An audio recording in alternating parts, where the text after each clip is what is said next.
quienes pues hacen la propuesta de si el código genético fuera una letra a un nucleótido, a un aminoácido, pues podría solo codificar para 4 aminoácidos. Si fueran 2, ¿para cuántos aminoácidos alcanzaría?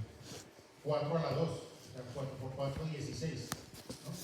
Entonces, dice el mínimo debe ser de 4 a la 3, es decir, 3 nucleótidos para codificar un aminoácido. Eso nos da 64 posibles combinaciones de esos nucleótidos, ¿no? Y en el laboratorio, ellos hacen una síntesis de proteínas in vitro en un tubo de ensayo, colocan RNAs, el único que me sé, la poliuridina, hicieron cadenas de U, la pusieron ahí como un RNA, colocaron los ribosomas, colocaron todos los factores necesarios, un extracto de células que tiene los factores necesarios para la traducción y permitieron que se diera la traducción y se obtuvo una cadena de polifenilalanas. Entonces descubrieron que las 3 letras que codificaban para la fenilalanina era la UUU, ¿ya? Y así siguieron. Hicieron polinucleótidos de adenina, de citosina, de timina, timina no porque es el uracilo, adenina, ¿cierto? Y descubrieron que aminoácidos eran. Y luego pues sintetizaron polinucleótidos mixtos, 2 nucleótidos más otro, y así de esa manera lograron descifrar el código genético, ¿ya? Entonces, el código genético se presenta de estas 2 formas habitualmente, como un cuadro en donde la primera columna aparece el nucleótido del extremo 5' del codón, o sea, ese triplete que codifica para un aminoácido se llama un codón, corresponde a una secuencia de nucleótidos en el RNA mensajero, ¿cierto?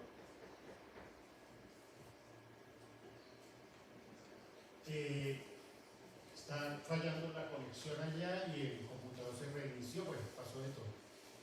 En la parte superior está la segunda letra de ese triplete y en la columna de la derecha está la tercera. Entonces ahí están las 3 posibles combinaciones con los 4 nucleótidos, nos generan los 64 codones. Hay un codón de inicio que es AUG, ¿cierto? Y hay 3 codones de parada. 3 codones que no codifican para aminoácidos, sino indican parada de la traducción. Que serían estos codones de UGA, ¿cierto? UGA, UA y UAG. Sí.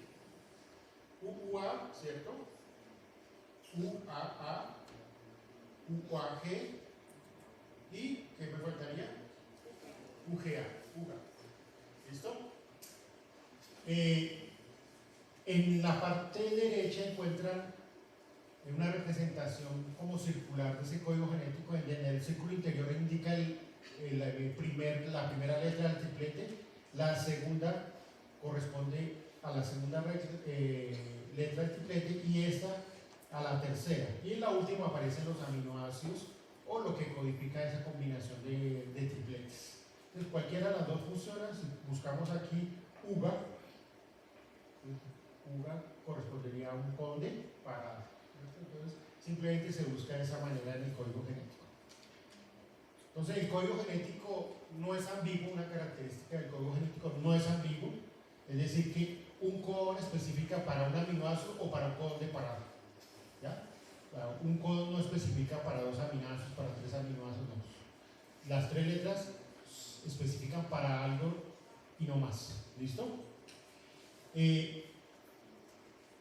El código genético es degenerado, es decir, que para un mismo aminoácido hay varios tripletes y normalmente cambia la última letra del codón. Entonces, eso se ve a la característica que es el desbalance o, sí, llaman así, el desequilibrio de interacción entre la tercera base del codón y la primera base del anticodón, ¿ya? Entonces la diferencia es en ese extremo, en la tercera base del codón, ¿cierto? AUG siempre nos va a determinar el inicio de una proteína. Y en genética se habla de los bancos abiertos de lectura. En inglés se llaman Open Read Frame, ¿cierto? Marco abierto de lectura. Entonces, bioinformáticamente se pueden localizar todos los sitios AUG y en principio eso sería un inicio de síntesis de proteína, ¿ya? y a veces lo combinan con los codones de terminación. Y entonces en una secuencia de nucleótidos uno puede determinar dónde hay codones de inicio, cuándo hay codones de terminación, y a eso le llaman marcos abiertos de lectura. Que pueda sintetizar proteínas o no es otra cosa, pero uno puede detectar en un segmento de ADN cuántos marcos abiertos de lectura hay. ¿Ya? Entonces, aquí les muestran una secuencia de nucleótidos que corresponden a la ARN mensajero y pues empiezan a contar los tripletes desde el primer codón y a eso pues lo llaman un marco abierto de lectura 1. Si empiezan a contar desde el segundo codón, pues cambia el marco de lectura, ¿cierto? Entonces lo llaman el segundo marco y si empiezan a contar desde el tercero, pues el tercer marco abierto de lectura. Si hacen lo mismo en sentido contrario, pues habrían de una secuencia de ADN podrían salir 6 marcos abiertos de lectura diferentes, ¿no? Pues aquí no tienen en cuenta el codón de inicio ni de parada. Yo creo que es algo como teórico, no sé. No le veo el sentido, ¿no? Aquí muestran lo mismo, ¿no? Si tomamos la secuencia ACS, entonces codifica para la asparagina, pero si nos corremos un nucleótido hacia la derecha, pues cambiará todo el marco de lectura y correspondería a una politreonina, y si empezamos desde el tercero, correspondería a una poliglutamina, ¿no?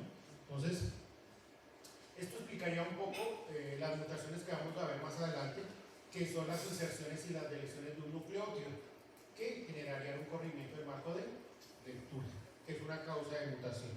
Ya miramos que están golpeando. ¿Ya me acuerdo?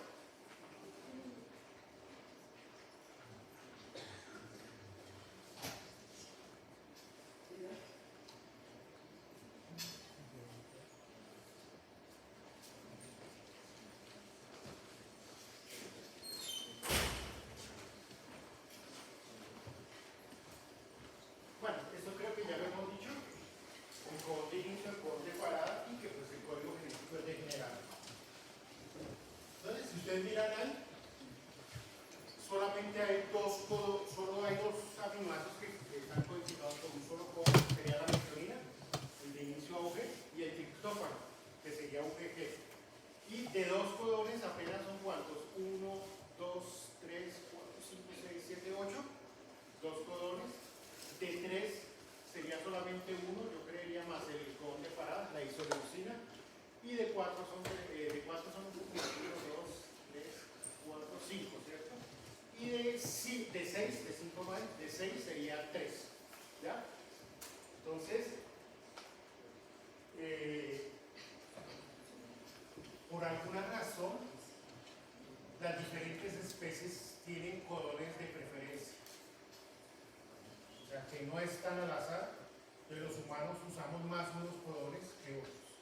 Y las bacterias usan unos codones más que otros. Cada especie tiene sus codones. Ahora, eso no se sabe por qué. Eso también es una cuestión que hay que investigar, ¿no? Hay preferencia en el uso de codones. ¿Listo? Entonces ahí están los 20 aminoácidos más el codón de parada y las combinaciones posibles.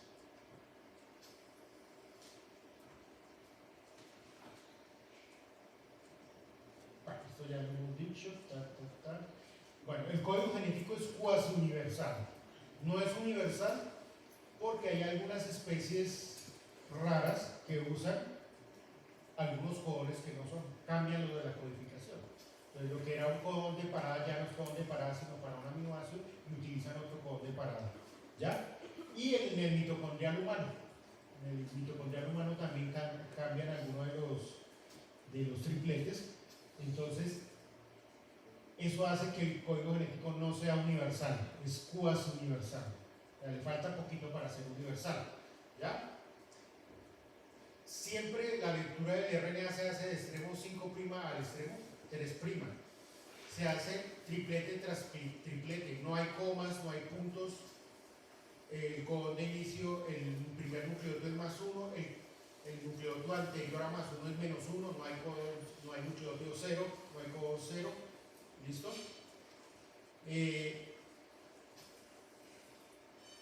Aquí tendríamos algunos ejemplos de esos tripletes, de esos codones que cambian. Entonces, den cuenta que UGA para nosotros es un codón de parada en el código genético universal y en los micoplasmas corresponde al triptófano. Des en cuenta que en el DNA mitocondrial humano también UGA corresponde a triptófano, UA, que corresponde a isoleucina en el código genético universal, corresponde en el mitocondrial a metionina, y el AGA corresponde a arginina, en el alterado corresponde a un codón de paraje. Y ocurre lo mismo con levaduras, con tripanosomas y con algunas algas como la teteimena, donde también cambia en esos dos codones, ¿no? Entonces, por esta razón el código genético es cuasi universal, no es universal, ¿no? Esto ya también lo hemos mirado. El RNA normalmente es monocatenario, solamente en algunos tipos de RNA se pueden formar secuencias de doble hebra, en los RNA de transferencia, y posiblemente en los RNA mensajeros puede haber un doblez hacia la parte de la región 3 UTR, y ahí se pueden formar unos dobleces, lo mismo en la caperuza, y se pueden formar algunos puentes de hidrógeno, entonces se formarían algunas estructuras de doble hélice. Pero en general los RNA son de monocatenarios, ¿cierto? Y la lectura, ya le dije, se hace desde el extremo 3' al extremo 5'. Las proteínas se sintetizan desde el extremo amino hacia el extremo carboxilo y se enumeran de esa manera. El aminoácido 1 es el extremo amino y el último aminoácido correspondería al extremo carboxilo.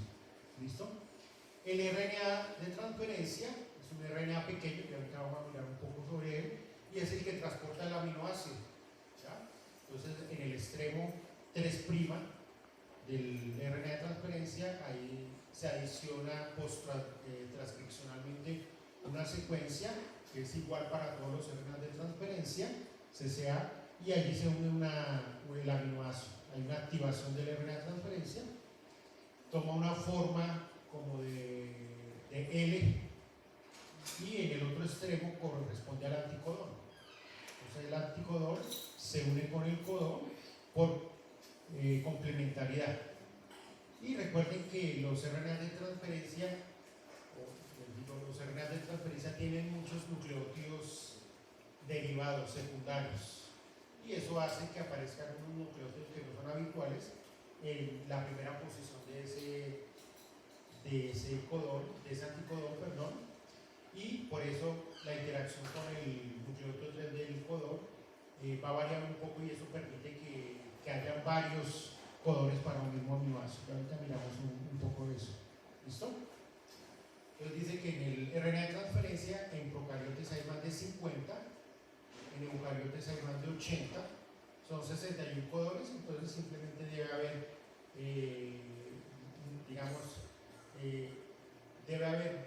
varias enzimas, las RNAs de transferencia sintetasas, muchísimas, que codifican para diferentes RNAs que transportan el mismo aminoácido, ¿no?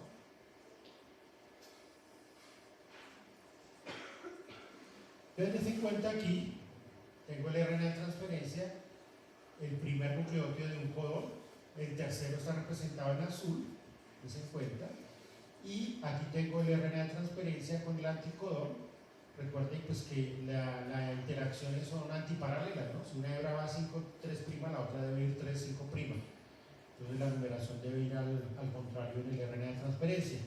Entonces, des en cuenta que puede haber un nucleótido que es la inosina, y la inosina puede formar interacciones con citosina, con adenina, con uracilo, ¿ya? Entonces aquí ven las posibles combinaciones de ese tercer nucleótido, bueno, de ese primer nucleótido del RNA de transferencia con el tercer nucleótido del RNA mensajero, y las posibles combinaciones, ¿no? Entonces den cuenta que en esa interacción entre la 3 del codón y la 1 del anticodón puede haber varias posibles combinaciones, ¿no? Y esto permite pues que hayan diferentes nucleótidos en el RNA de transferencia que interactúan con ese tercer nucleótido del codón y forman la redundancia, ¿no? La propiedad esta del degeneramiento del código genético. Entonces aquí les muestran si el extremo 5' del anticodón, qué nucleótido puede ser y con quién puede interactuar. Entonces, dense cuenta Aquí el uracilo puede interactuar con adenina o con guanina, y la inosina puede interactuar con cualquiera de estos tres, con uracilo, con citosina o con adenina, ¿no? Entonces aquí simplemente les muestran tres posibles RNA de transferencia de la serina y des en cuenta el anticodón, cómo puede variar la secuencia del anticodón y con cuántos codones puede interactuar. Entonces, si ustedes recuerdan la tablita que les presenté de los codones, la serina tenía 6 posibles codones. Entonces, aquí están los 6 posibles codones y su interacción con 3 posibles anticodones. ¿Ya? Y entonces aquí vamos a ver que hay un cambio en el último codón del RNA de transferencia. ¿Sí? ¿No?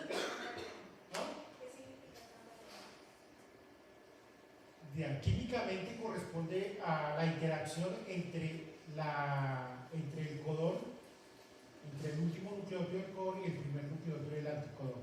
Entonces, como hay una base nitrogenada diferente, entonces los puentes de hidrógeno pueden variar. Aquí nos miramos las interacciones con anticodón. Entonces, den cuenta aquí, normalmente, pues, la citosina, por las reglas de Watson y Crick, la citosina interactuaría con guanina, con 3 puentes de hidrógeno, ¿cierto? O la adenina interaccionaría con el uracilo, la timina, pero en el caso de RNA es uracilo, con 2 puentes de hidrógeno. Pero entonces den cuenta aquí, el uracilo puede interactuar con guanina, con 2 puentes de hidrógeno.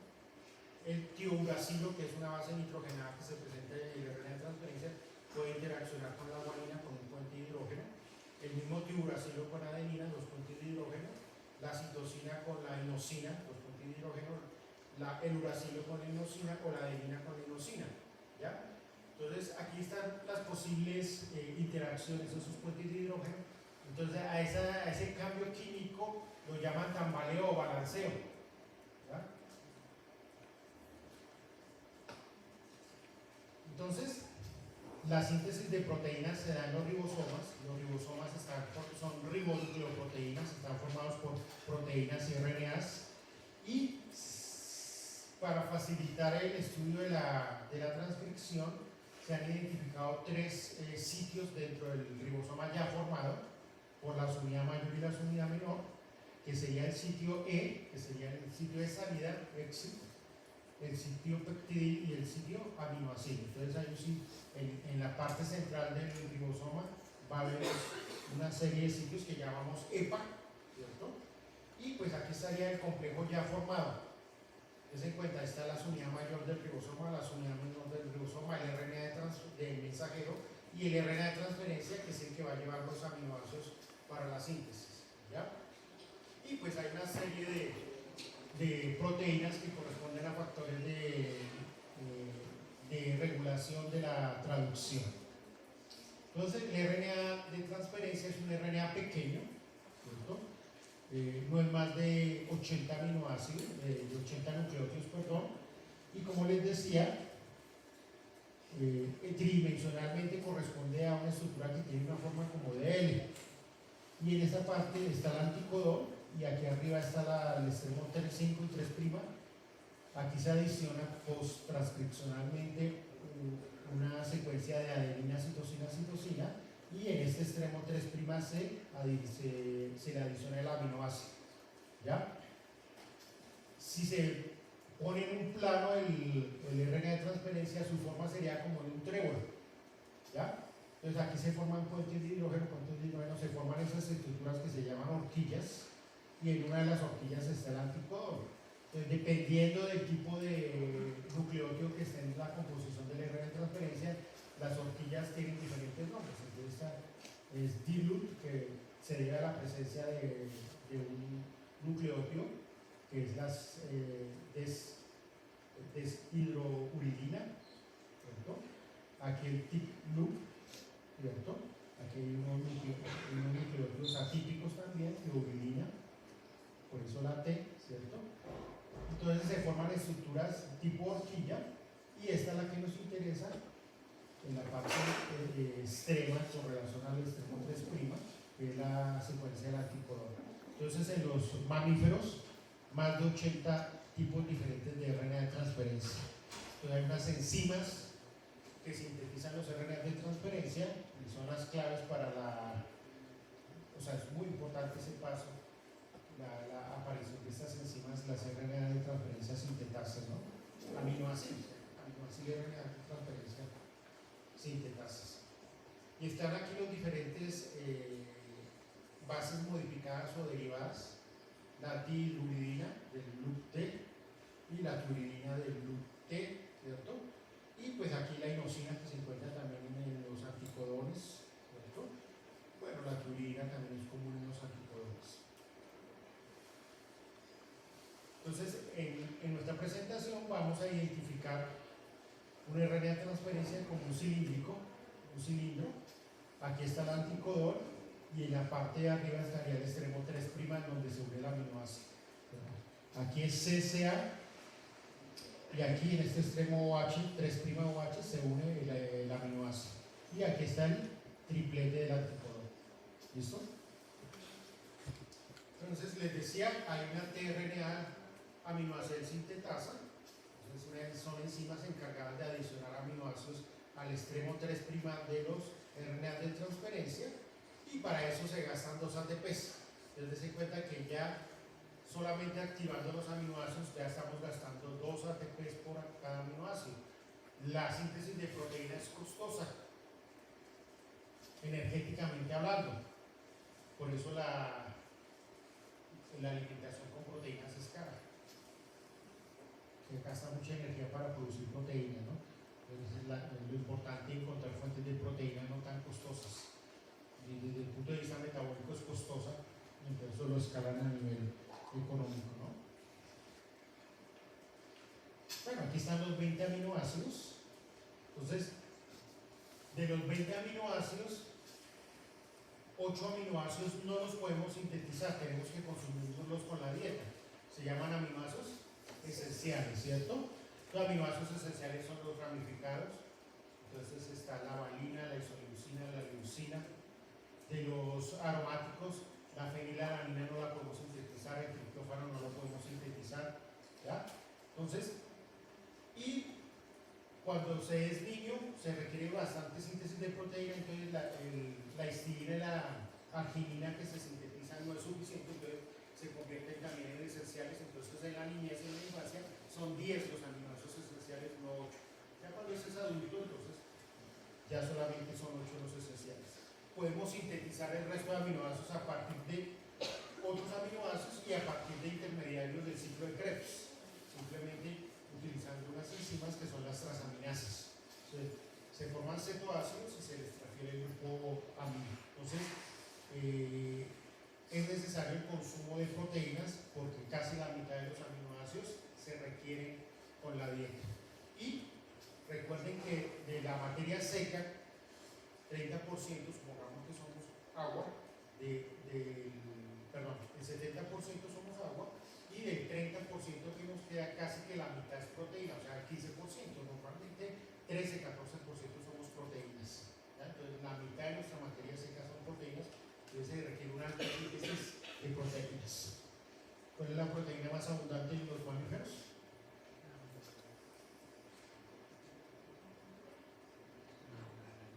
Colágeno, ¿cierto? El colágeno, tanto que hablan del colágeno, ¿cierto? Entonces aquí tenemos una microfotografía electrónica de un ribosoma. Aquí se ve el ribosoma, aquí se ve el ribosoma y se ve la unidad mayor, y por acá se alcanza a ver la unidad menor, ¿no? Entonces la representan de esta manera con esta imagen computarizada, la unidad mayor, la unidad menor, ¿ya? Entonces, los ribosomas de los procariotes pues son diferentes a los de eucariotes. Los ribosomas, ¿cómo se obtienen? Uno puede hacer un extracto de las células y hacer un gradiente en cloruro de cesio, igual que se obtiene el RNA, como se obtiene el DNA por ultracentrifugación. Entonces se obtiene por ultracentrifugación, y dependiendo de donde quede detenido en el gradiente de densidad, pues reciben sus nombres. Entonces, los que nos interesan son los RNAs ribosomales humanos. Pues nosotros tenemos uno grande que es el 28S, En las unidades menores más grande es el 18S y pues hay un RNA más pequeñito que es el 5S y hay otro que es el 5.8S o 5.5S que llaman, ¿ya? La S se refiere a la unidad de sedimentación, que es el Bedberg, ¿ya? Entonces simplemente es una unidad de centrifugación. Entonces, den en cuenta, está el ribosoma completo, cuando se hace el gradiente, se sedimenta 80 unidades de sedimentación, es 80S. Si separamos las unidades, la grande va a sedimentar a 60 y la unidad menor a 40S, ¿cierto? Y pues aquí están los RNAs que hacen parte de la unidad mayor, que sería el 28S, 5.8S y 5S, y la unidad menor el 18S. Entonces, yo les decía a ustedes que el 80% del RNA que se extrae, el RNA total que se extrae de células es ribosomal. Entonces, cuando uno los va a ver en la electroforesis, lo único que va a ver de todo el RNA total son los RNAs ribosomales. Entonces, uno, para determinar si la extracción del RNA fue buena, se hace una electroforesis y se mira que esté el 28S y el 18S. Si está, quiere decir que el RNA es de buena calidad y que se puede seguir trabajando. Si no aparecen esas hebras, quiere decir que la extracción no fue exitosa, que toca repetirla, que ese RNA no sirve para los ensayos posteriores. ¿Listo? Entonces ahí está la unidad menor, la unidad mayor. Aquí le muestran solo dos sitios, el sitio peptidil y el sitio aminoácido, pero pues les decía que había un sitio inicial que es el sitio de salida, el sitio E, ¿ya? Que forman la estructura que se llama EPA. ¿Listo? Para facilitar el estudio de la traducción, igual que en el caso de la replicación y de la transcripción, se divide el proceso en tres fases: en la iniciación, en la elongación y en la terminación. Y por supuesto, el proceso más complejo y el de regulación es el de la iniciación, ¿ya? Igual que en el caso de la replicación y de la transcripción, la iniciación es bastante compleja y participan muchísimos factores proteicos. ¿Listo?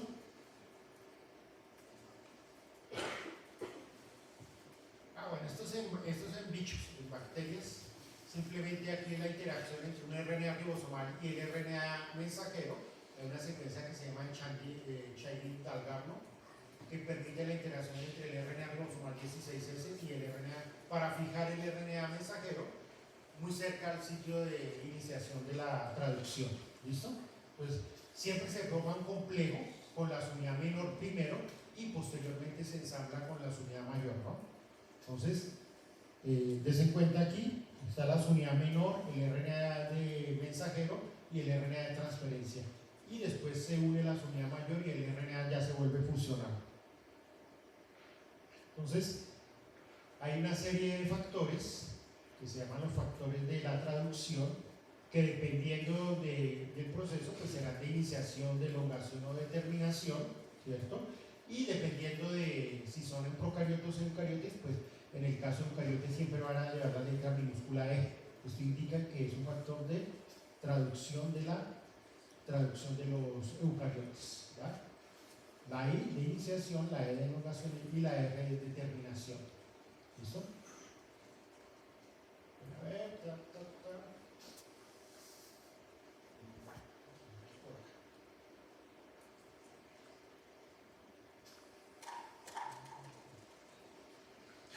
Aquí son los diferentes factores de iniciación de la traducción.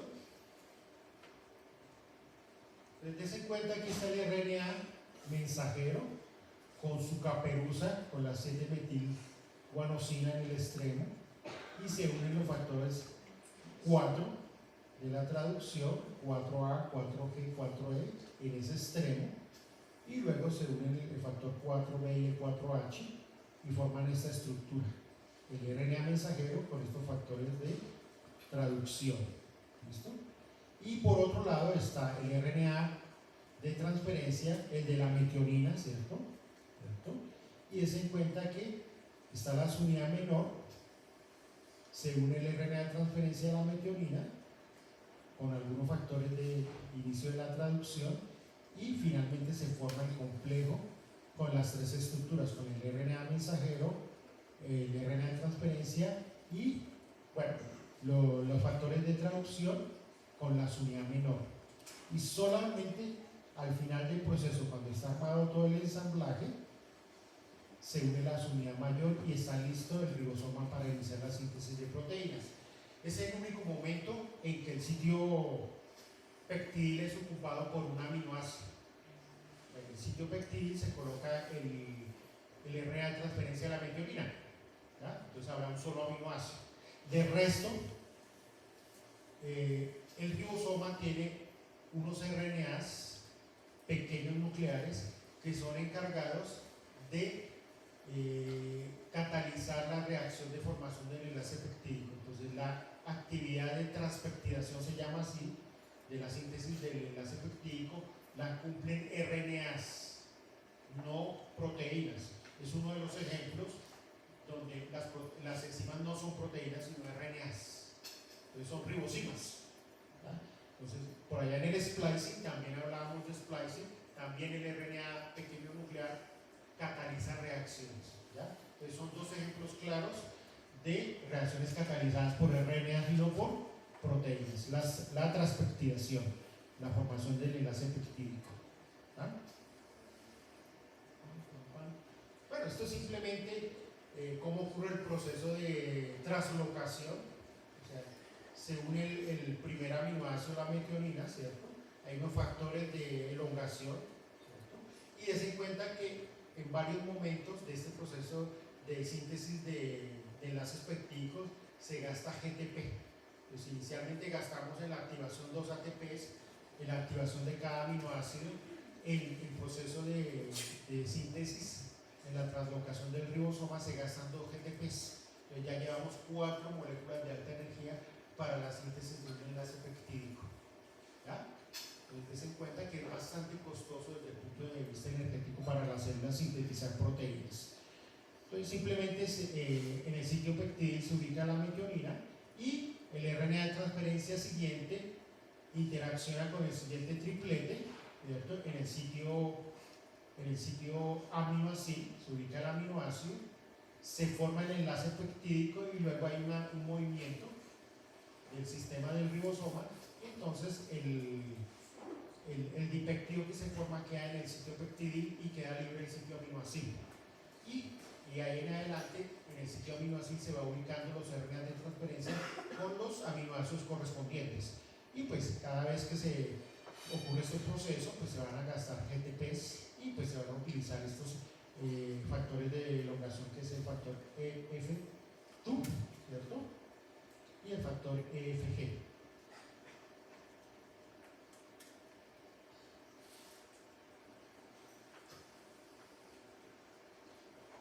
Bueno, aquí son los diferentes factores que participan en ese proceso de síntesis del enlace peptídico, el proceso de elongación, que son diferentes factores proteicos, ¿no? Bueno, aquí en la síntesis del enlace peptídico sabemos que también participan algunos RNAs de un carácter catalítico, ribosinas. Bueno, los aminoácidos que interfieren en la síntesis de proteínas, los antibióticos que interfieren en la síntesis de proteínas. Entonces, dense en cuenta que puede haber antibióticos que interfieren en la replicación del DNA, antibióticos que interfieren en el proceso de transcripción o también antibióticos que interfieren en el proceso de traducción. Entonces, un ejemplo, la penicilina interfiere en la síntesis de la pared celular, de los péptidos que hacen parte de la pared celular, y de esa manera evita que la bacteria tenga la pared celular y pues la bacteria va a morir por lisis, no va a poder contener la presión osmótica, ¿ya? Entonces aquí simplemente les muestran los sitios donde se unen las tetraciclinas, la puromicina, el cloranfenicol, la eritromicina, ¿cierto? En diferentes puntos en el momento de la síntesis del enlace peptídico.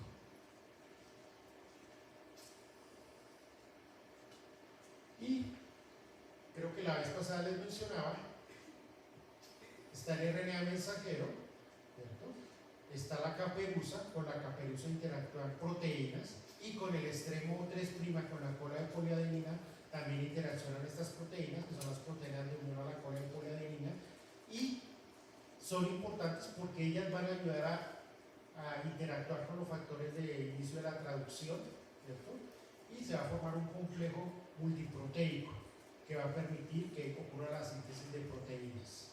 Entonces son muy importantes el extremo 3' y el extremo 5'. Entonces des en cuenta aquí está la 7-metilguanosina, acá perusa, que interacciona con este factor de iniciación de la traducción con el factor 4E, ¿cierto? Y aquí viene en la cola de poliadenina, se une la proteína de unión a esas colas de poliar, ¿cierto? Y se forma este complejo proteico que permite la síntesis de proteínas. Entonces, es muy importante ese múltiple complejo de proteínas para poder sintetizar proteínas. Entonces, el RNA debe ser funcional, el RNA mensajero debe tener, debe haber ocurrido el proceso de maduración, la síntesis del extremo 3', la división de cola de poliar, el barajamiento de los exones, es decir, eliminar los intrones, ¿cierto? Que el RNA esté maduro para que pueda ocurrir el proceso de síntesis.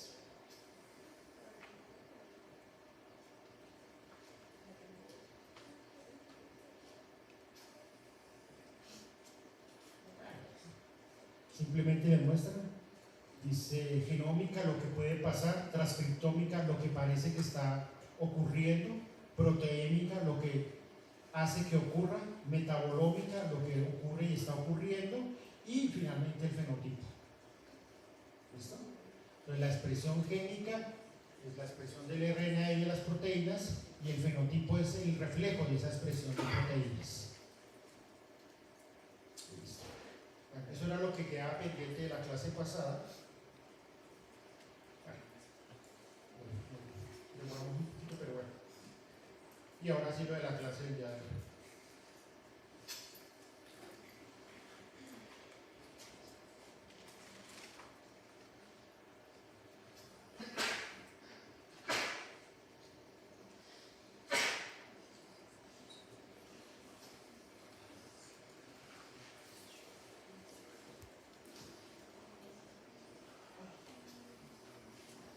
Entonces, para el parcial, los temas que se incluyen es hasta el tema de reparación del DNA, si no estoy mal, ¿cierto?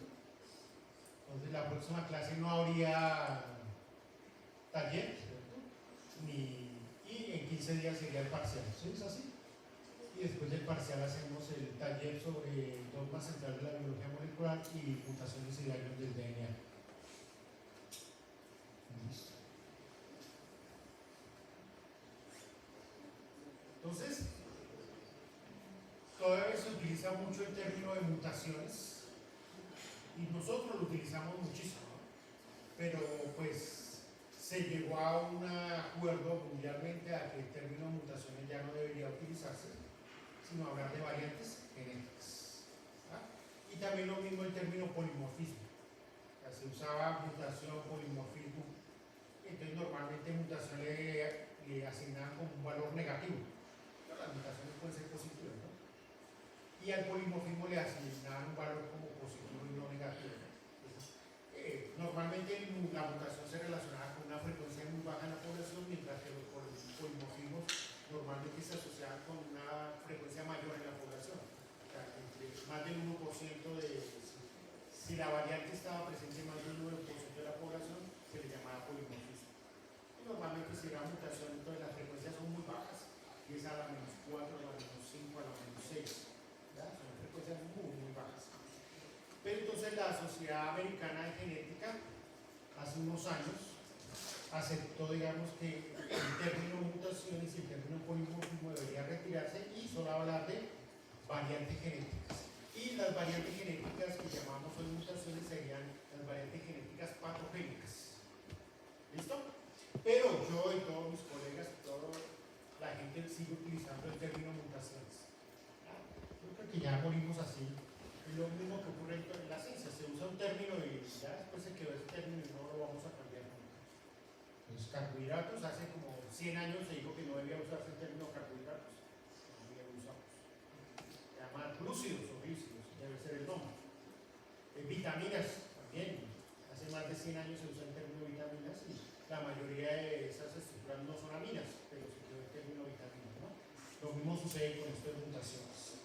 Entonces, y hasta hace poco se usaba normalmente, ¿no? Entonces, quitar ese término va a ser un poco complejo.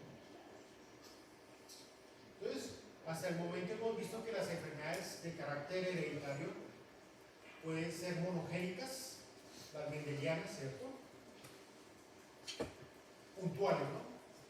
Daño en un nucleótido, una inserción, una deleción, un cambio, ¿cierto? Pueden ser cromosómicas, es decir, alteraciones en el número de la estructura de los cromosomas. Pueden ser mitocondriales, entonces pueden ser asociadas al daño del DNA mitocondrial. Pueden ser multifactoriales, es decir, que hay causales genéticas, pero también hay causales de tipo ambiental, ¿cierto? Y también hay causales de carácter epigenético. Cuando se altera esa programación de la metilación en el DNA que ocurre durante el proceso de desarrollo. ¿Listo? Entonces, recuerden, los seres vivos, los seres humanos, estamos en un equilibrio interno.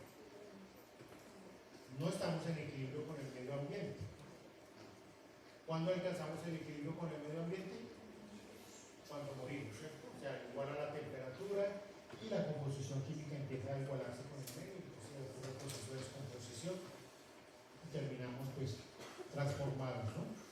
Entonces, estamos en un estado estacionario, fuera del equilibrio químico, un estado de equilibrio dinámico, y a eso se le llama en medicina homeostasis.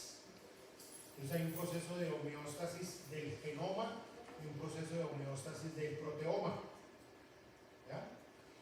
Entonces, si ocurre alguna alteración en ese equilibrio dinámico del genoma o del proteoma, pues nosotros tenemos mecanismos para mantenerlo, para corregir esos cambios, esos daños, ¿cierto? Entonces, si se daña el DNA, pues tenemos sistemas de reparación del DNA. Si hay daños en las proteínas, pues tenemos cómo marcar esas proteínas dañadas, eliminarlas, corregirlas o eliminarlas, ¿cierto? Sintetizar nuevas proteínas. Tenemos mecanismos para mantener ese equilibrio dinámico del genoma y del proteoma. Ahora, si no podemos corregir esos daños, si se acumulan los daños, pues la célula opta por la muerte celular, ¿cierto? Entonces, llevar a muerte celular o a senescencia. ¿Listo? Entonces, en el medio ambiente, o sea, tenemos un ambiente endógeno y un ambiente exógeno. Y en el medio ambiente endógeno hay factores que causan daños al material genético y a las proteínas. Nosotros somos sistemas acuosos y que respiramos oxígeno.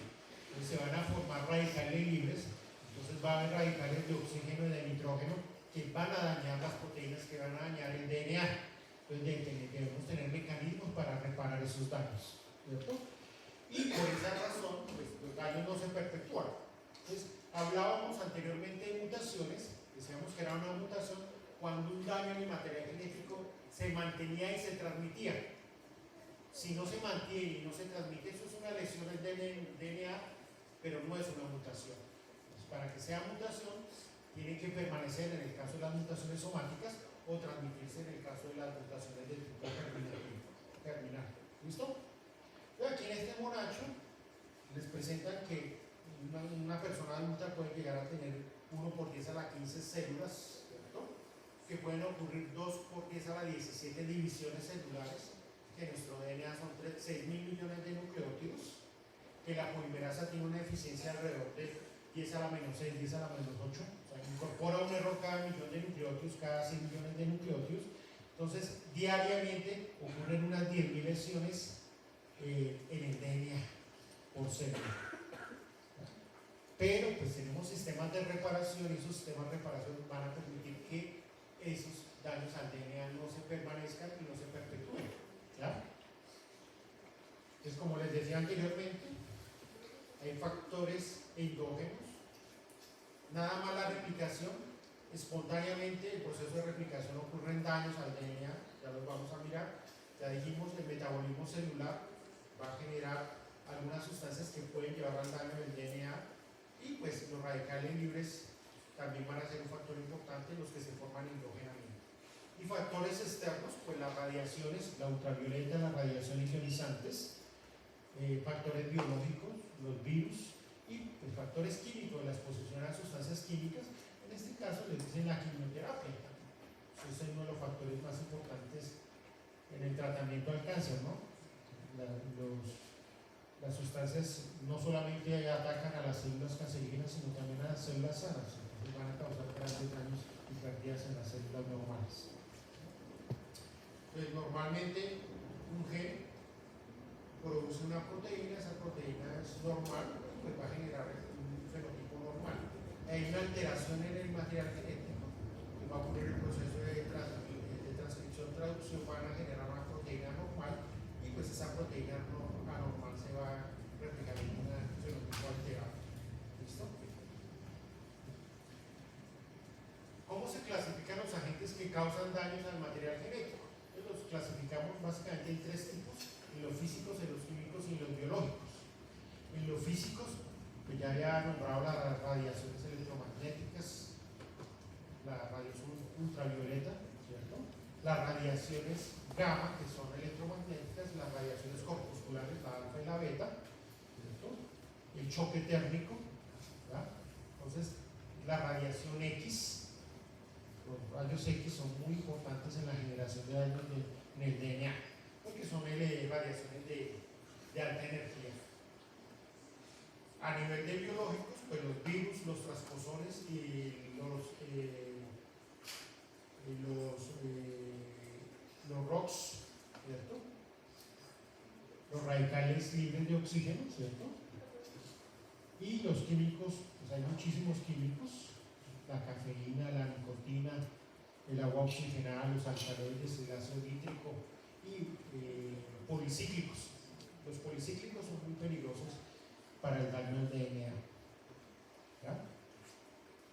Entonces dice, el ADN puede tener un daño de muchas maneras, pero será una mutación solo cuando no se repara y este daño permanece o se perpetúa, se transmite.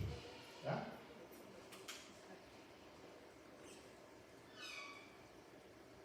Entonces las mutaciones van a causar un daño en el material genético, pues van a causar un cambio en el genotipo. Esas mutaciones pueden llegar a ser letales cuando causan la muerte de la célula o del individuo, puede ocurrir eso. Pueden ser silenciosas, o sea, no aparecer en el fenotipo.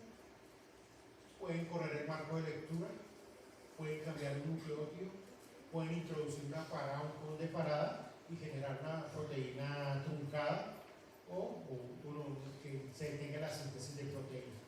Las mutaciones pueden causar muchas cosas, pero también las mutaciones son responsables de la variabilidad genética. Pues, normalmente la evolución se ve en una población, normalmente la evolución no se ve en un individuo, sino se analiza en una población en interacción con su ecosistema, ¿cierto?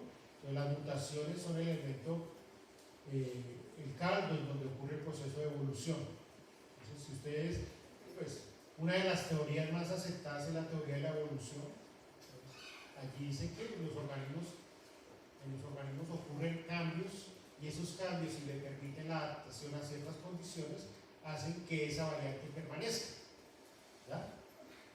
Por ejemplo, las mariposas oscuras. Entonces, en nuestras ciudades donde se genera mucho hollín, donde hay suciedad, entonces las mariposas de colores no son como muy son fáciles de cazar por sus depredadores. En cambio, las mariposas de colores oscuros pues, son más fáciles de mimetizar en las partes oscuras, en las partes sucias. ¿Ya?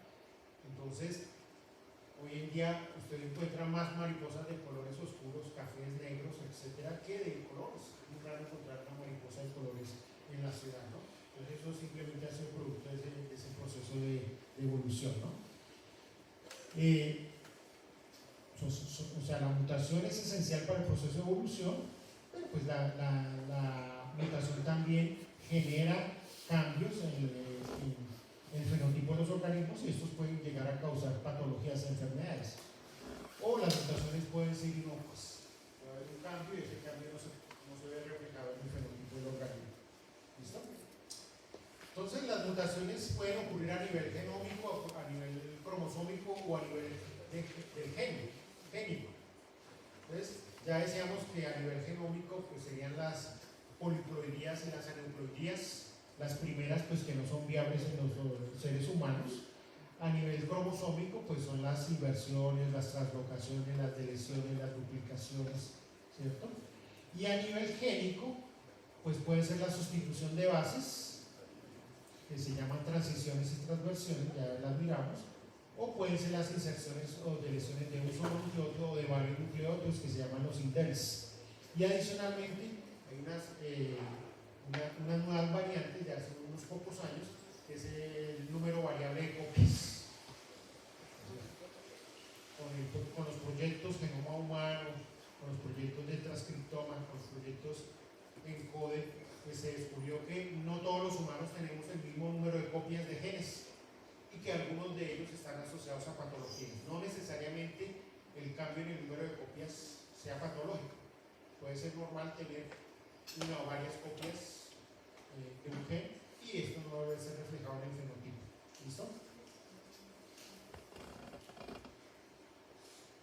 Bueno, esto es a nivel de génico, de un solo gen, la sustitución de bases, la deleción de bases, la inserción de bases, la translocación de bases y la inversión de segmentos cortos. ¿Ya? ¿Cómo se clasifican las mutaciones? Hay varias maneras de clasificarlas. Pueden ser somáticas y germinales.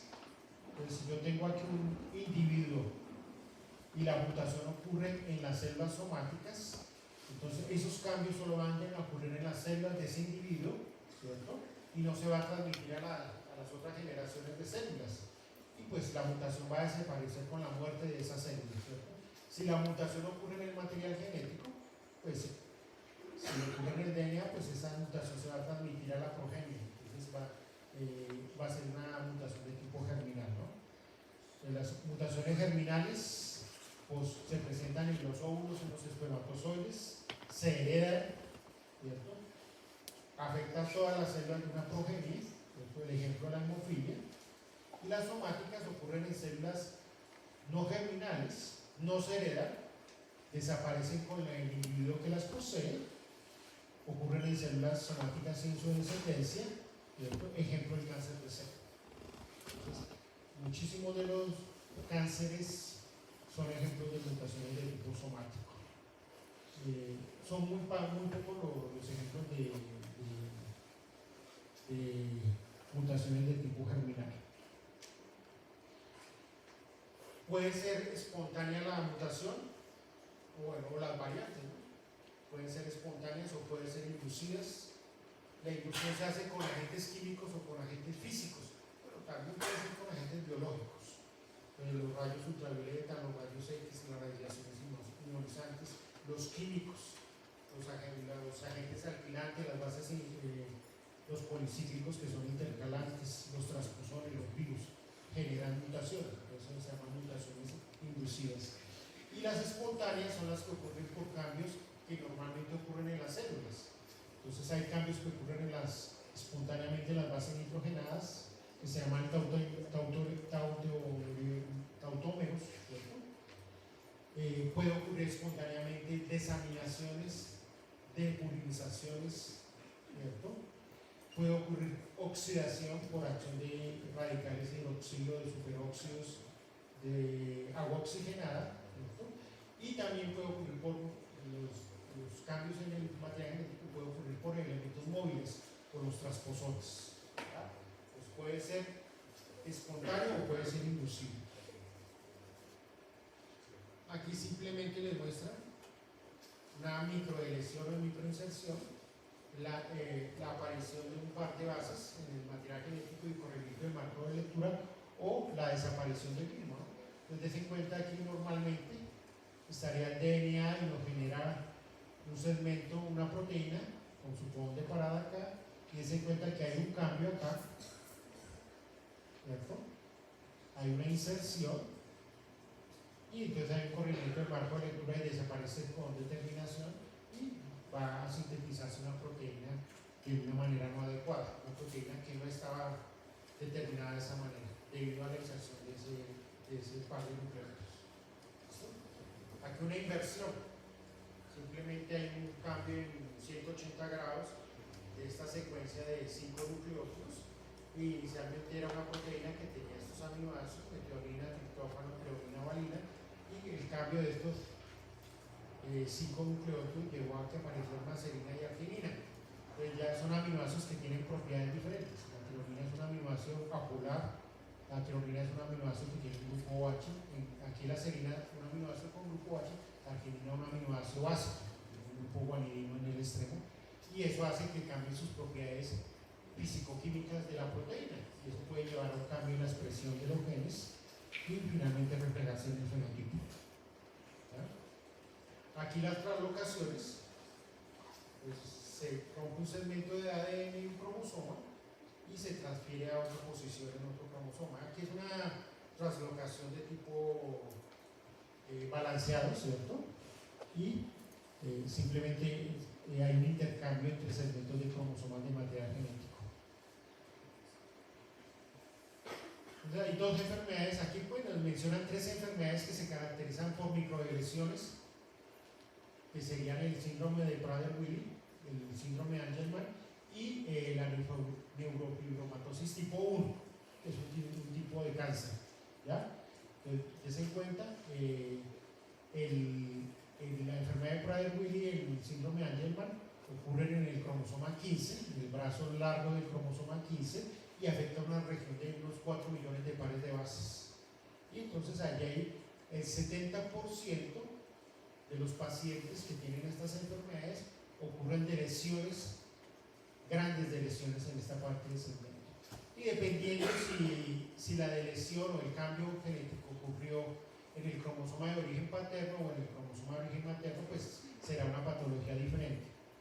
Dense en cuenta, dice el síndrome de Prader-Willi, hay una lesión en el cromosoma heredado por vía paterna, mientras que en el síndrome de Angelman hay una lesión en el cromosoma heredado por la vía materna, ¿cierto? Y en el gen de la neurofibromatosis tipo 1, ¿cierto?, ocurren unas lesiones que pueden llegar a un tamaño de 1,5 millones y son lesiones en el cromosoma de origen materno. ¿Listo? Entonces, son muy comunes se pueden encontrar microlesiones de segmentos muy grandes en muchas patologías hoy en día con el surgimiento de las nuevas tecnologías de secuenciación del DNA. Previamente no se había detectado esto. Recuerde que por método citogenético solo podemos detectar cambios en más de 5 millones de nucleótidos cuando se usa una buena técnica y 10 millones de nucleótidos cuando se utilizan unas tecnologías convencionales. ¿Listo? Entonces, creo que en una de las clases pasadas les hablaba de los tautómeros, ¿cierto? Que simplemente son variantes de las bases nitrogenadas que pueden estar en forma alcohólica o en forma cetónica, ¿cierto? Pues en forma de imina o en forma de amina. Eso depende de las condiciones del medio. Entonces, las bases nitrogenadas pueden cambiar, pueden tener un grupo H, pueden tener un oxígeno con un doble enlace, y eso hace que cambie la formación de puentes de hidrógeno, ¿cierto? Entonces aquí tenemos la adenina, que puede estar en forma de amina o en forma de imina, la citosina, que puede estar en forma de amina o en forma de imina. Se encuentra aquí la guanina, que está en forma de cetona, y aquí en forma de hidroxilo de alcohol, ¿cierto? Lo mismo con la timina, aquí está en forma de cetónica y aquí está en forma alcohólica, enólica. ¿Ya? Entonces, dependiendo de la forma como se encuentren las bases nitrogenadas, los puentes de hidrógeno van a cambiar, y eso puede hacer que cambien las bases nitrogenadas del DNA. Entonces, simplemente son cambios que se dan espontáneamente en el momento de la replicación del DNA. Esos cambios se pueden dar, debemos tener sistemas para la reparación de esas lesiones, de esos daños. Cuando fallan esos sistemas de reparación es cuando ocurre la enfermedad, cuando ocurre el cambio en el fenotipo. ¿Listo? Aquí les muestran normalmente las bases nitrogenadas que se forman entre citosina y guanina, 2 puentes de hidrógeno, 3 puentes de hidrógeno, timina, adenina, 2 puentes de hidrógeno, pero den en cuenta cómo la citosina puede unirse con la adenina, con este puente de hidrógeno acá, con 2 puentes de hidrógeno. La timina se puede unir con la guanina, con 3 puentes de hidrógeno. La citosina, la forma imino de la citosina puede unirse con la adenina. La forma enólica de la timina se puede unir con la guanina.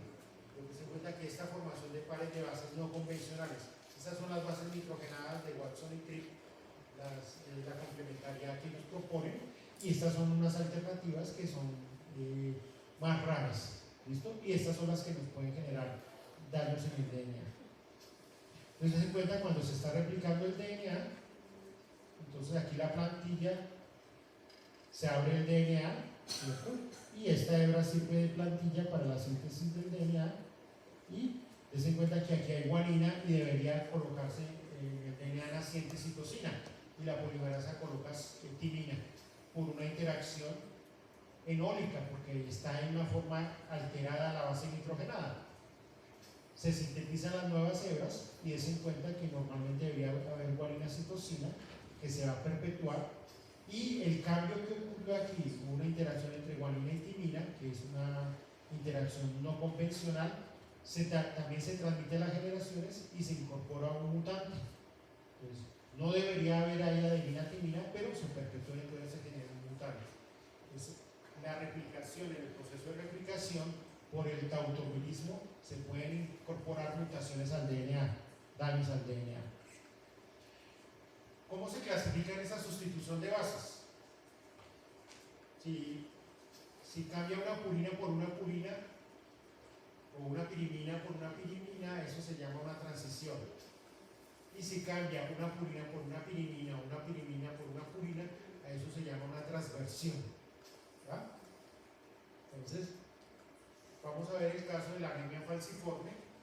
Pues, recuerden, la anemia falciforme genera unos eritrocitos que son en forma de media luna, que son eritrocitos más lábiles. Cuando pasan por los capilares se rompen y puede generar la anemia como tal. Recuerden que es una enfermedad que tiene efectos multisistémicos, que va a afectar no solamente a los eritrocitos y al transporte de oxígeno, sino que también va a afectar el riñón, el hígado, el vaso, varios órganos de los intestinos. Su efecto es multisistémico. ¿Ya? Entonces aquí tenemos el gen de la beta globina. Entonces normalmente se incorpora un ácido glutámico en la posición 6 de la proteína de la beta glutamina.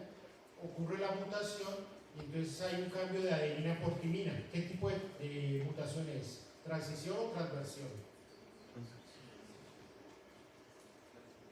De adenina por timina. ¿Qué es? ¿Transición? Transversión. Es una base nitrogenada, que es una purina que se cambia por una pirimidina.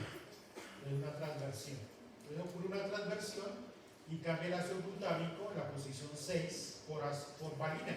El ácido glutámico es un aminoácido que tiene el grupo carboxilo, mientras que la valina es un aminoácido apolar, es ramificado.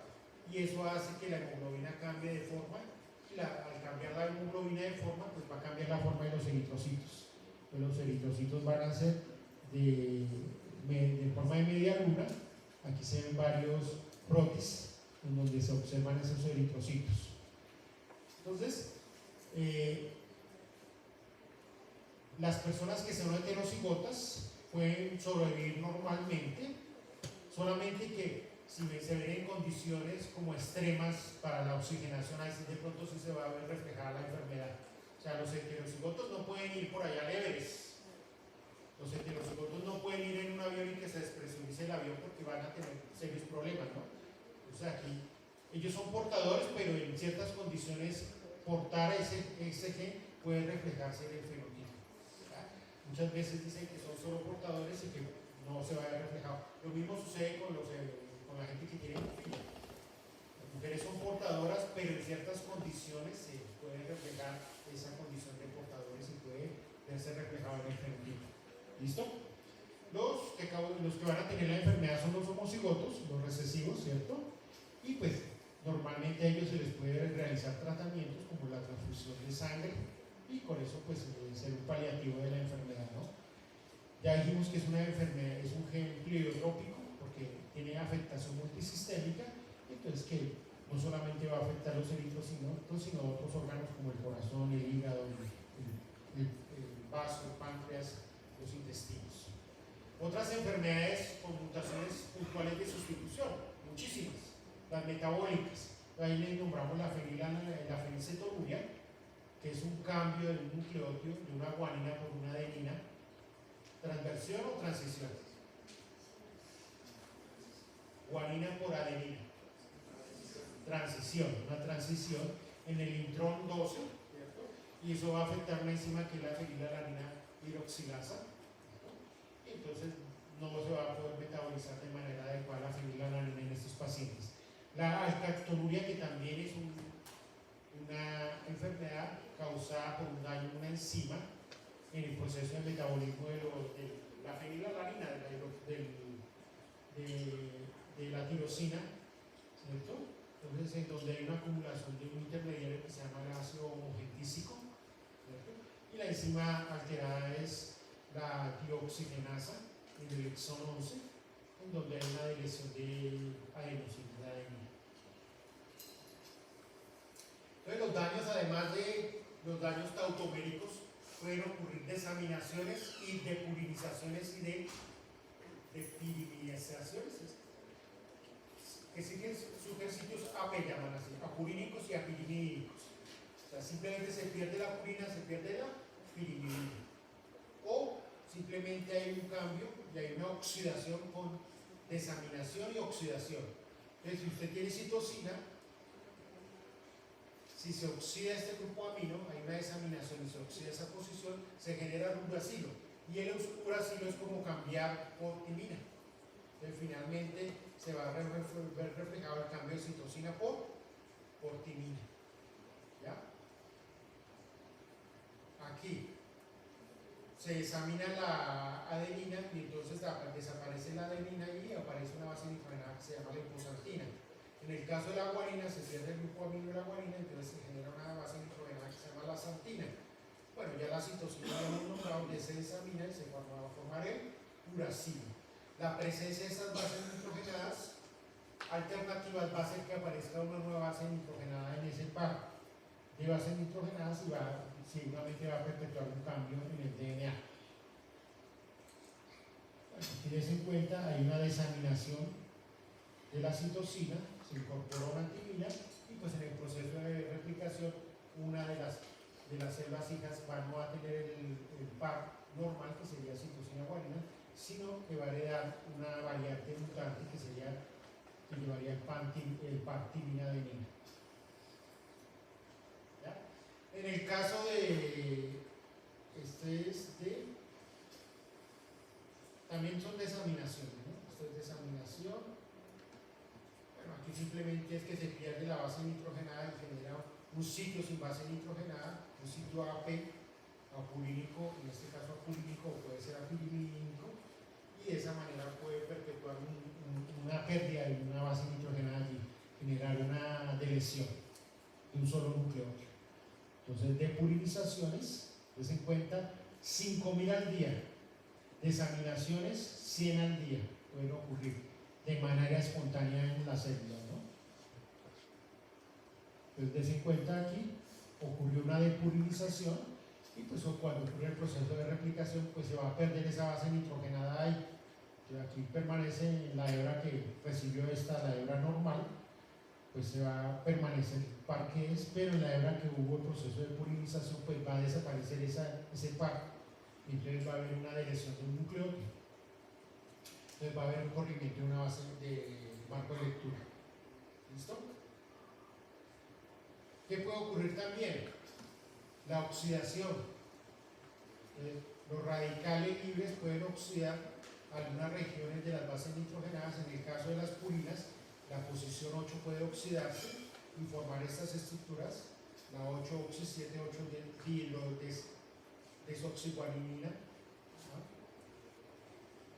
Entonces, esas formas alteradas, entonces, por ejemplo, aquí el bromuracilo, que es un análogo a la timina, se aparea con la adenina, la 2-aminopurina se aparea con la timina, con la citosina. Entonces va a generar una nueva pared de bases que van a incorporar un nucleótido erróneo en la secuencia de las nuevas hebras. Des en cuenta aquí agentes alquilantes, ¿cierto? Entonces se incorpora la etilguanina, se alquila mira, aquí a este oxígeno se le une una etilamina, ¿cierto? Y va a alterar la formación de puentes de hidrógeno. Entonces ya la guanina no se va a parear con citosina, sino se va a parear con timina. Entonces la alquilación va a alterar los hidroxilos de las bases nitrogenadas y de esa manera va a alterar la formación de puentes de hidrógeno y va a incorporar un nucleótido erróneo en el momento de la replicación. ¿Ya? Lo mismo, bueno, aquí aparece la guanina, se alquila y entonces ya no forma puentes de hidrógeno con la citosina, con la timina. La timina se alquila, se cuenta, aquí está la agente alquilante, y entonces ya no va a formar los puentes de hidrógeno con adenina, sino con guanina. Entonces los agentes alquilantes van a alterar esos hidroxilos en las bases nitrogenadas y van a hacer que se apareen con bases nitrogenadas que no corresponden a la que debería ser en esa posición. ¿Ya? Aquí, como el ácido nítrico o el ácido nitroso, pueden alterar la base nitrogenada y llevar a apareamientos que no corresponden, ¿no? Normalmente adenina, timina, guanina, citosina, pero puede formarse de apareamiento tipo citosina, adenina o uracilo, adenina.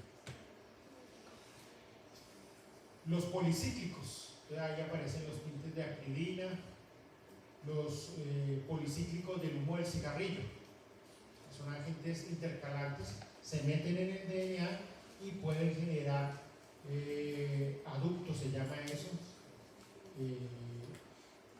generar deleciones grandes o rupturas en una hebra o en la doble hebra, ¿cierto? Entonces, por ejemplo, aquí aparecen estos policíclicos, la proflavina, la naranja de acridina, ¿cierto? Entonces, estos son agentes intercalantes, se meten en medio de las bases nitrogenadas y conducen a inserciones o a deleciones en el DNA. Entonces, aquí un ejemplo, el bromuro de etidio se usaba mucho en los laboratorios para detectar el DNA. Es un agente intercalante, pero pues el problema era que es un agente cancerígeno. Entonces, hoy en día ya ha sido reemplazado por fluoróforos, por otras sustancias fluorescentes que permiten detectar el material genético, pero sin el peligro de usar una sustancia mutagénica, como es el bromuro de etidio. ¿Ah? Físico, la luz ultravioleta. Cuando hay dos timinas seguidas, por acción de la luz ultravioleta, se forman estos enlaces entre las timinas, se forma un ciclobutano, y entonces se unen esas dos timinas y eso impide la síntesis correcta del DNA. Entonces, los ciclobutanos, la radiación ultravioleta siempre va a generar un daño en timinas que estén cercanas una tras otra. Va a generar esos dímeros de timina y esos dímeros de timina van a impedir la correcta replicación del DNA.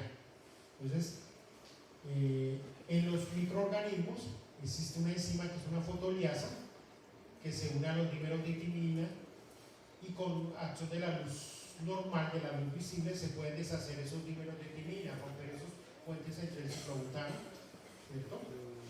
En los humanos no existe ese mecanismo de reparación con fotoliasas. En los humanos, los dímeros de timina se tienen que reparar por excisión.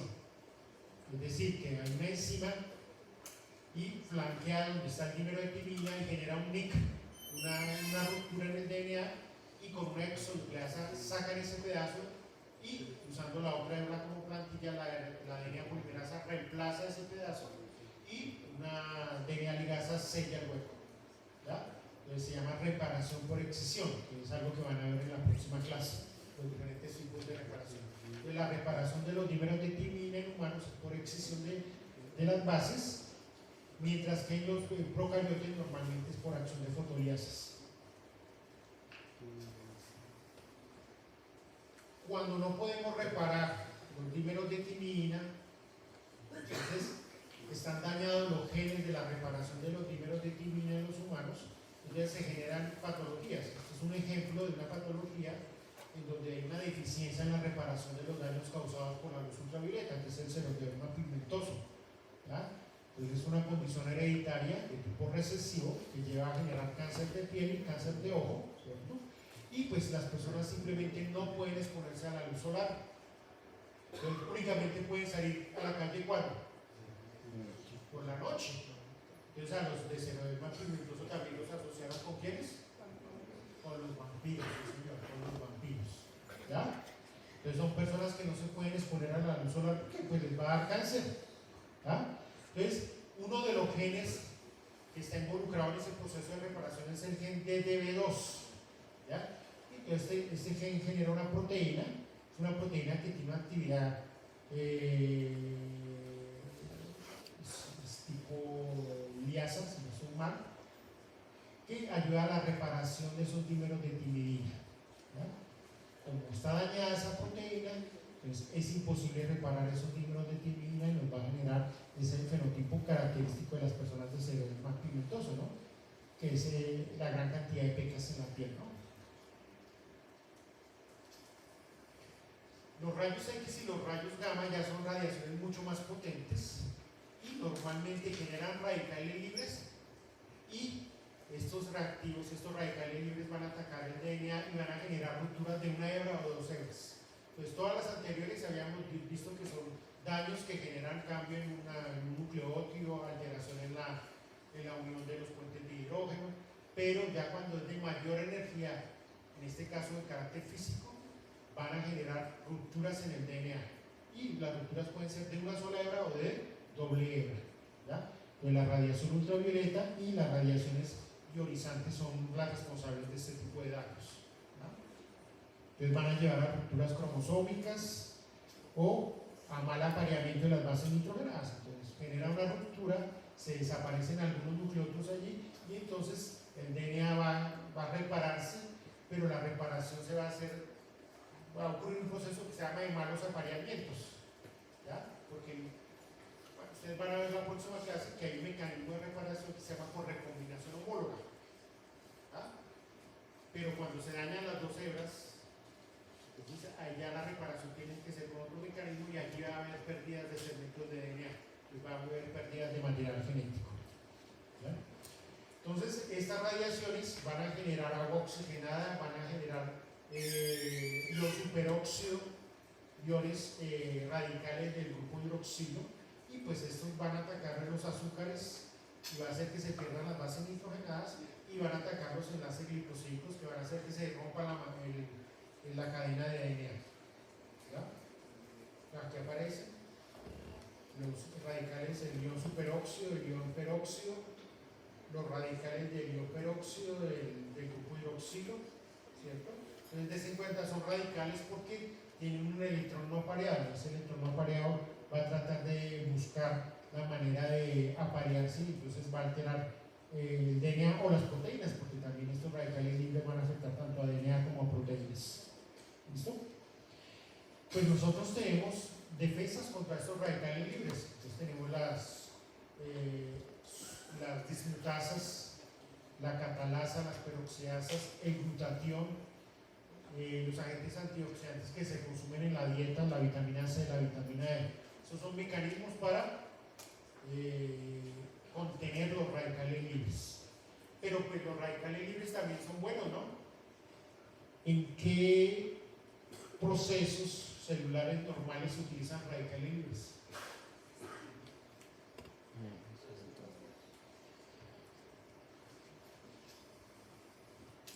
El sistema inmune, algunos glóbulos blancos utilizan los radicales libres, sus lisosomas.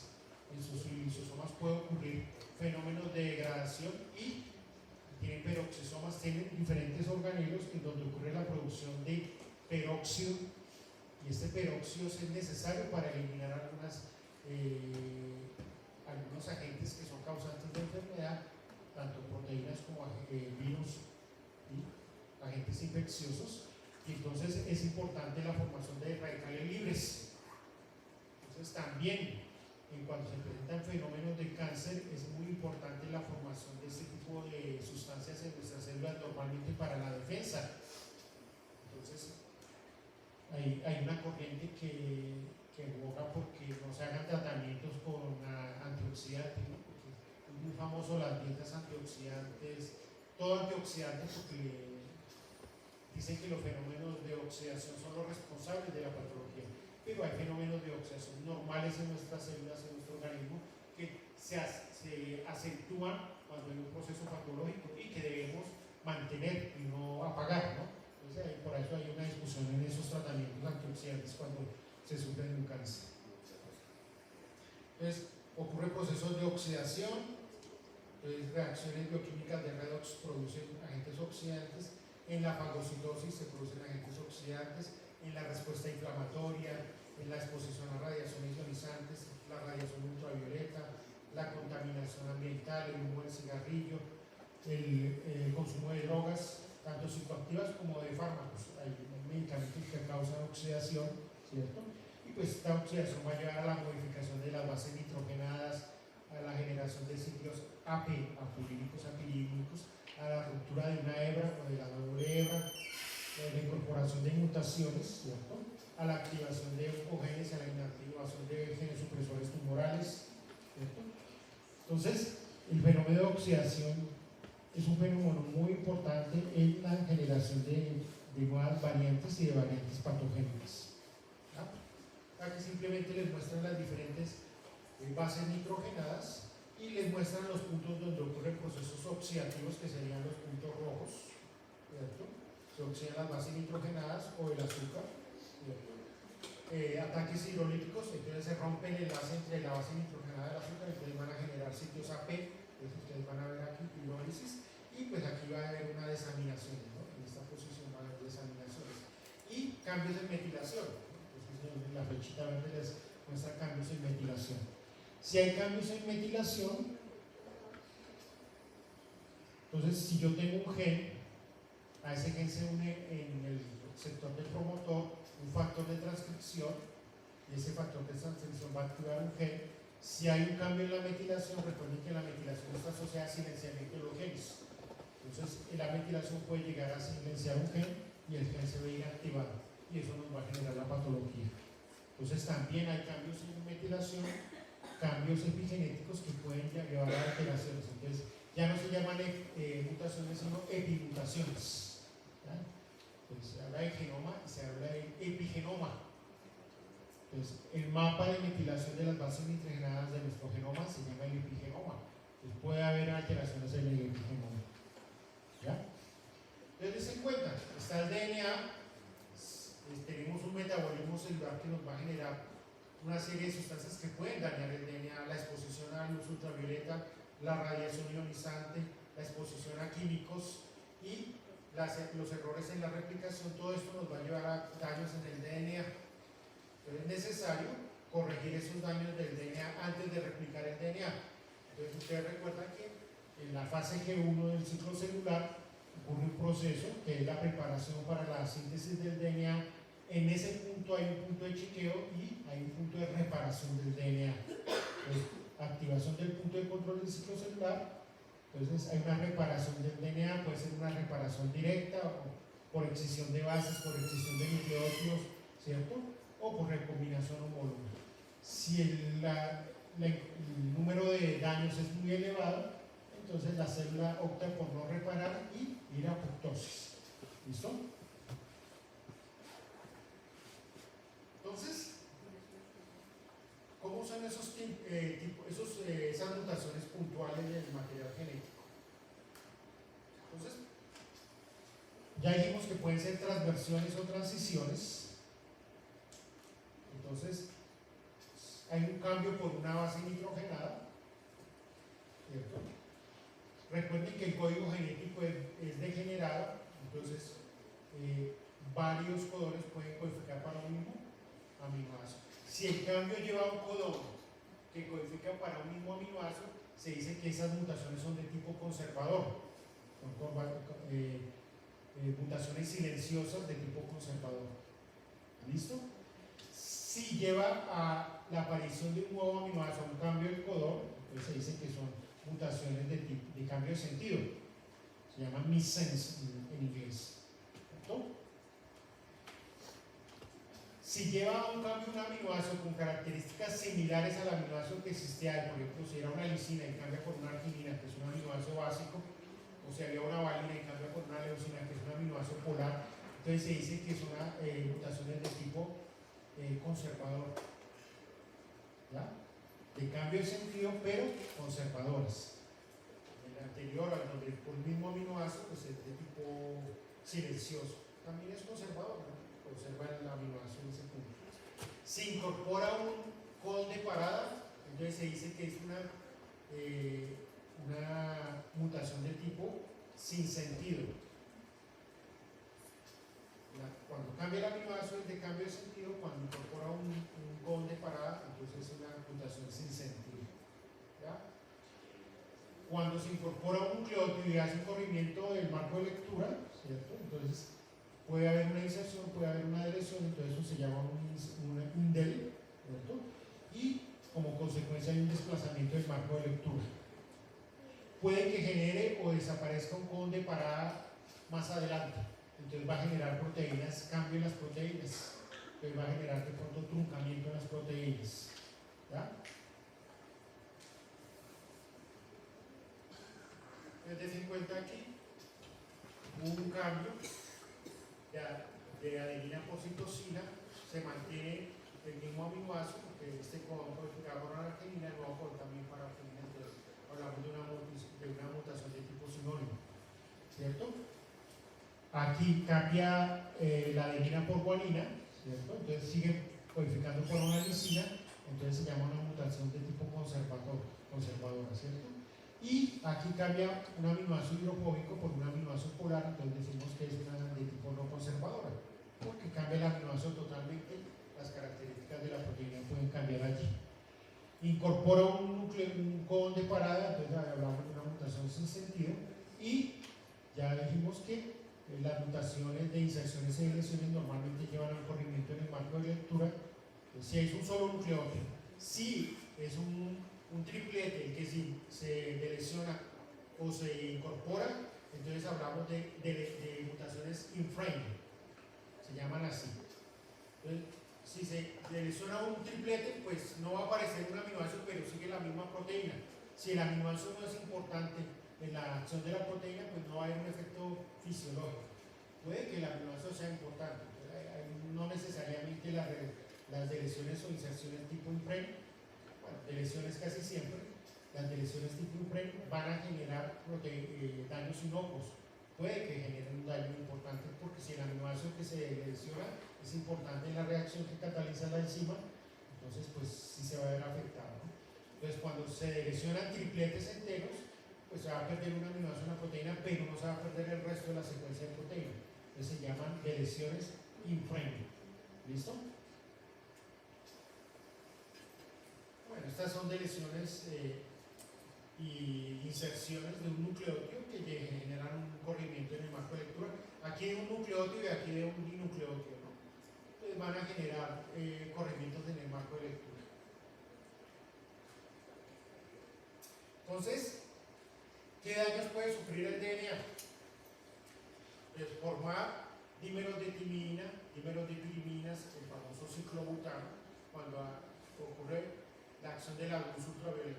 Todos los días sufrimos de esos daños por acción de la luz del sol. O sea, si somos normales, nuestro cuerpo debe controlar esos dímeros de timina. Entonces, pues no le recomiendo que se asoleen entre 10 de la mañana y 2 de la tarde, y sobre todo aquí en Bogotá, que estamos más cerca de las estrellas, ¿cierto? Porque sufrimos más daños en el DNA. Pero normalmente, bueno, somos morenos mejor. Los blancos son de malas. Son blancos de malas. Los morenitos pues nos protegemos más de la acción de la luz del sol y tenemos mecanismos de reparación normales, entonces no hay problema. El problema es cuando tenemos problemas en nuestros sistemas de reparación. ¿Ya? Formación de adductos, o sea, ya recuerden cuando hay acción de sustancias químicas como los policíclicos o por agentes ionizantes de alta energía, pues puede haber pérdidas de segmentos de DNA, ¿cierto? Entonces pueden dañarse los enlaces fosfodiésteres, se pueden perder las bases nitrogenadas, pueden generar rupturas en la hebra simple, en hebra doble, ¿cierto? Se unen grupos alquilos que alteran la formación de los puentes de hidrógeno. Ya dijimos la pérdida de las bases nitrogenadas, los sitios AP, apuricos, apilínicos, las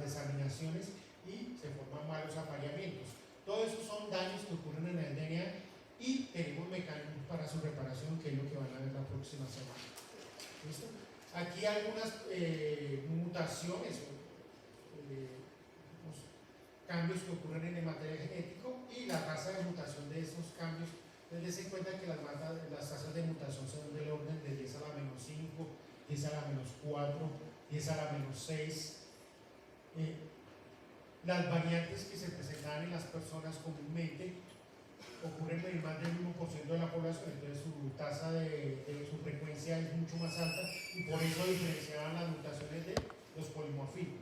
Pero pues hoy en día ya se dice no llamarlo polimorfismo, no llamarlo mutaciones, sino llamarlo en general variantes. Y si están relacionadas con una patología, se llaman variantes de carácter patogénico, variantes patogénicas. ¿Listo?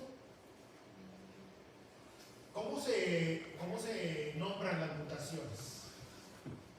¿Ves? Yo tengo aquí, digamos, un gen, está el codón de inicio para la síntesis de proteínas, está en este exón, tengo los intrones, tengo el segundo exón. Entonces normalmente las mutaciones se nombran con el DNA codificante, es decir, solamente con los exones. O sea, la numeración normalmente se tiene en cuenta los exones. Pero miramos por acá. Normalmente cuando dicen que la mutación es C.67T por G, quiere decir que es DNA codificante. Aquí está en los exones, en la posición 67, donde cambia la timina por guanina. Si lleva una R, quiere decir que es en el RNA mensajero. Es un cambio, la posición 67 de uracilo por guanina. Y en la proteína normalmente se pone P. El aminoácido que normalmente hay, en este caso la lisina, la posición y por cuál se cambia. En este caso el cambio fue de en lugar de lisina en la posición 16 va a haber triptófano. ¿Ya? Y en el mitocondrial normalmente se coloca M. la posición del DNA mitocondrial y el cambio del nucleótido, timina por citosina. Dense cuenta aquí, DNA codificante, la posición de la 21, 22 y 23, ¿qué pasó? Una deleción, ¿cierto? De 3 nucleótidos, de citosina, timina. ¿Ya? Entonces, aquí hay una lista, o bueno, dense cuenta, aquí aparece el nombre del gen RAP, que es en el DNA codificante, la posición de ese nucleótido, el cambio, timina por adenina, y en la proteína. El cambio de la proteína es valina en la posición 600 por ácido glutámico. Entonces, cualquiera de estas dos formas es válida para reportar la mutación. Entonces, aquí hay una lista de mutaciones que yo quería mostrarles. Por ejemplo, aquí, por acá aparece la posición y aparece un +1 o aparece un -1. Entonces, eso es que ocurre en los intrones. Entonces, recuerde, normalmente la mutación se reporta por el DNA codificante, entonces se tienen en cuenta los exones, pero hay mutaciones que ocurren en los intrones, tanto en la región limítrofe entre exón e intrón, que son muy comunes, o intrónicas profundas, que esas son las más raras. Bueno, normalmente los intrones son muy grandes, los exones son pequeñitos, los intrones son muy grandes. Entonces hay intrónicas profundas, entonces todavía no se conoce muy bien el mecanismo de acción de esas mutaciones intrónicas profundas. Las limítrofes, pues claro, si hay una mutación y cambia esos nucleótidos ahí en el límite del intrón exón, puede que haga que no ocurra splicing y que no se retire el intrón, sino que se quede como un exón. Eso puede ocurrir. ¿Ya? Entonces, normalmente se colocan así. Entonces, se reporta la posición del nucleótido, del último en el exón, 1898, y se pone +1. Quiere decir que corresponde al primer nucleótido del intrón. Y ahí es el cambio. Se cambia la guanina por adenina. De pronto hay uno de menos acá arriba hay uno de menos. Miren acá. Cuando miren la presentación, revisen esta tablita. En la posición 1717 dice -1. Es decir, está el exón y hacia la izquierda la posición -1. Quiere decir, al otro lado del exón están numerándolo con -1, ahí ocurrió el cambio. ¿Ya? Entonces, normalmente se numera el nucleótido del exón, sea el primero o sea el último, y se coloca el número +1 o -1 o +2, -2, la posición en el intrón donde ocurre el cambio. ¿Listo? Entonces, aquí hay varias maneras de reportar las mutaciones, ¿cierto? Aquí reportan en la proteína, ¿cierto?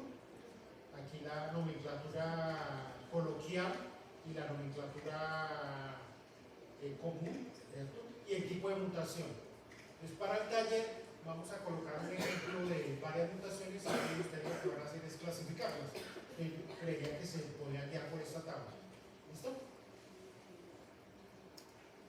Bueno, esto ya lo hemos hablado. Utilizar el concepto de variantes, ¿cierto? Entonces, des en cuenta, los polimorfismos los asociábamos casi siempre con no patogénicos, ¿cierto? Como variantes normales en la población. Y a las mutaciones, que tenían menos frecuencia, aquí hay mayor frecuencia, aquí hay menor frecuencia, las asociamos con benignos, con asuntos normales, eran inocuos, ¿no? Y el problema es en esta región. Entonces, hoy en día las variantes se clasifican en variantes no patogénicas, posiblemente patogénicas, ¿cierto? De patogenicidad incierta, posiblemente patogénicas, muy probablemente patogénicas o patogénicas. Pero realmente son 5 clasificaciones: patogénicas, probablemente patogénicas, de significado incierto, probablemente no patogénicas y benignas. ¿Ya? Las del problema son estas, las de significado incierto, se llaman los BUS. Y eso está cambiando, la clasificación de las variantes. ¿Qué se tiene en cuenta en la clasificación de las variantes? Si la variante ya fue reportada en la literatura, si hay más de 2 individuos con la variante. Entonces eso le da unos valores. Aquí hay una serie de parámetros para clasificar las variantes.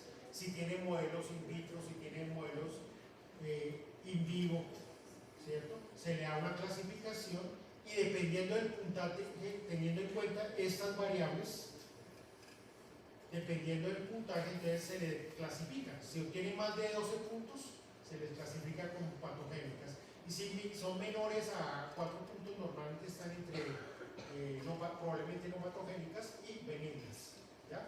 Entonces hay una serie de parámetros que están aquí descritos. Si hay segregación familiar, ¿cierto? Si ya se hizo un modelo, bueno, dependiendo de cuántas herramientas se realizó el modelo, porque hay muchísimas herramientas que nos permiten modelar y tratar de determinar cuál es el cambio y si el cambio va a verse reflejado en la estructura de la proteína.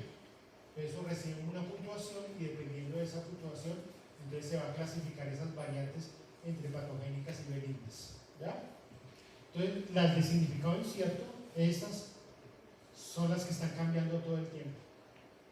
¿Ya? Hay unas que son patogénicas, pues, las puntuales.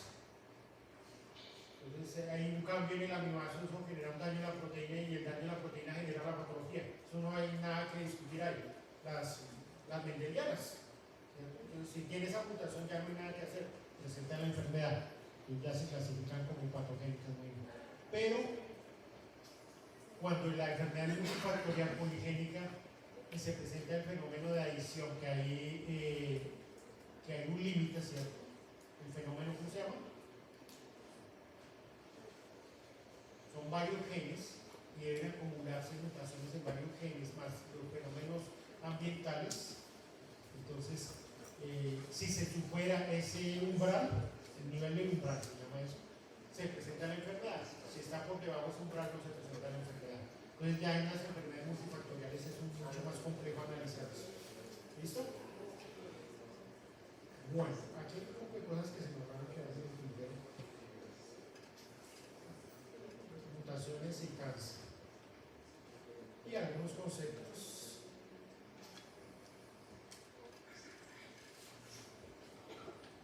Bueno, heterocigoto doble, heterocigoto compuesto. Eso lo pueden revisar en la presentación y quizás a través del taller podemos retomar eso que no hemos visto en esta presentación.